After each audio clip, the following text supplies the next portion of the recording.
So when you get this type of question, that is difference between fund flow statement and cash flow or vice versa, you always need to go with basis. On what basis you are differentiating both of them. Next, you will get a problem on cash flow statement. In cash flow, you have two methods. One is direct method, another is indirect method. Now, when you go with the principle of accounting fund flow statement, it's more of alignment with the accrual basis of accounting.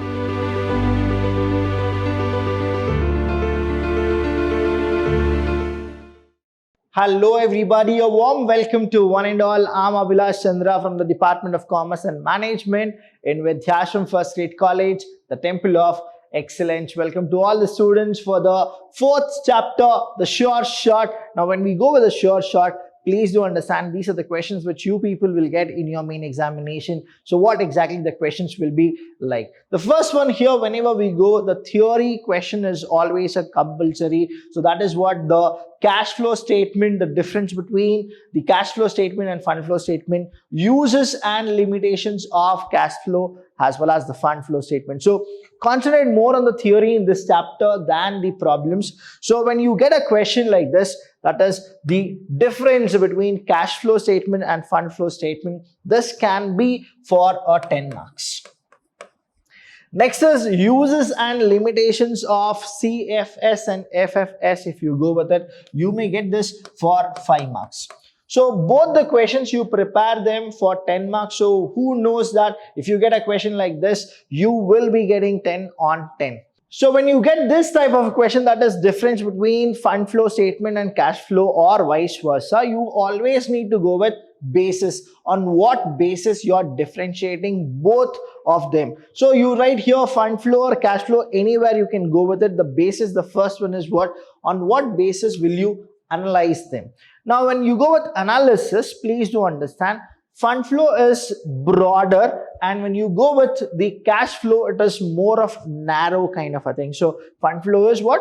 Broader, and you get cash flow is very narrow. You will never get a problem of fund flow statement. You will only get a problem on cash flow statement. So theory more of fund flow. Please do get ready with that. Next is on what sources they are differentiated.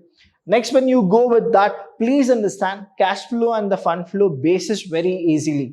Next is usages, schedules of changes in working capital. I have given you the notes as well. So please do read the notes and then you are supposed to come. And later we can go with the end result of fund flow and the cash flow. And the last one is the principle of the accounting. Now when you go with the principle of accounting fund flow statement, it's more of alignment with the accrual basis of accounting. When you go with the cash flow, in the cash flow statement, the data obtained on an accrual basis are converted into the cash basis. So these are the differences. Very easily you people can write like 6 differences, but before that, go with the meaning of cash flow statement, the meaning of fund flow statement, go with the definition of both the statements, and then go with the differences of fund flow as well as cash flow statement. Next, you will get a problem on cash flow statement. In cash flow, you have two methods. One is direct method, another is indirect method. If you have watched the videos are very easily, you can actually get it. And let me just tell you here. One thing which I want you people to know is work out more problems, only then you will be very comfortable with cash flow statements. But in ACMA, there are other chapters which are very easy. You don't need to actually take more strain, so you can actually forget about these cash flow statement. But I'll give you a very simple hint. How is that you are supposed to go with the cash flow statements? The first one here, from the summarized cash account of CPS Limited, prepare cash flow statement for the year ended 31/3/2017. So you are supposed to prepare for 2017 in accordance with the Indian Accounting Standard 7 using direct and indirect method. So they have given summarized cash account. So what is that you are supposed to do? Additional information they have also given. Net profit before tax for the year 2016-17 was 2 lakh rupees. So when you go with the direct method, the first pro forma is what? Cash flow from operating activities. Now that is what the operating activity, what all of the operating you are supposed to time up. Then you are supposed to go with the net cash operating activity is what this.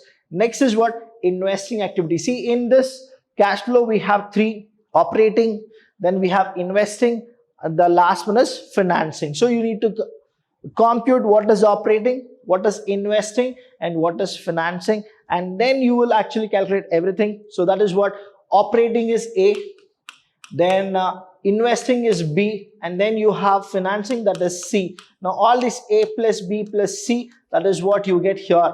Later, what is that you are supposed to do is you need to add the cash at the beginning. Now what was the cash at the beginning, you will actually add, that is what 20,000, and that is what the cash at the end is how much, that is 60,000. If you get 60,000, it is clear. Here also, if you go with that, that is what try to understand the question here. What they have actually gone is the balance on 31/3/2017, that is the closing balance, 60,000. If you get this 60,000 here in the problem, your answer is correct. The same way, if you go with indirect, what happens here is, now in indirect, the format is a little different here. You will go with the operating, then you will actually calculate the net cash operating. Here, see, the net cash operating is done.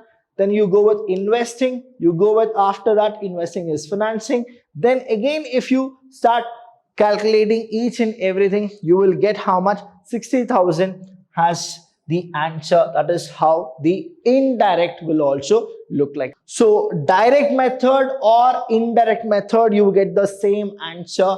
And if you have any confusion, please do watch the 4th chapter, cost flow statement. In that I have done a lot of problems and you can actually easily get all the knowledge. So you have a theory as well as you have, say, a 15 marks or a 10 marks question. We really don't know where exactly the cost flow statement problem, that is the cash flow, will come in the main examination. So be prepared, but definitely a question will come from cash flow statement. If you have any doubt regarding this, please do call us. We are always there to help you. Thank you so much. I'll see you when I see you.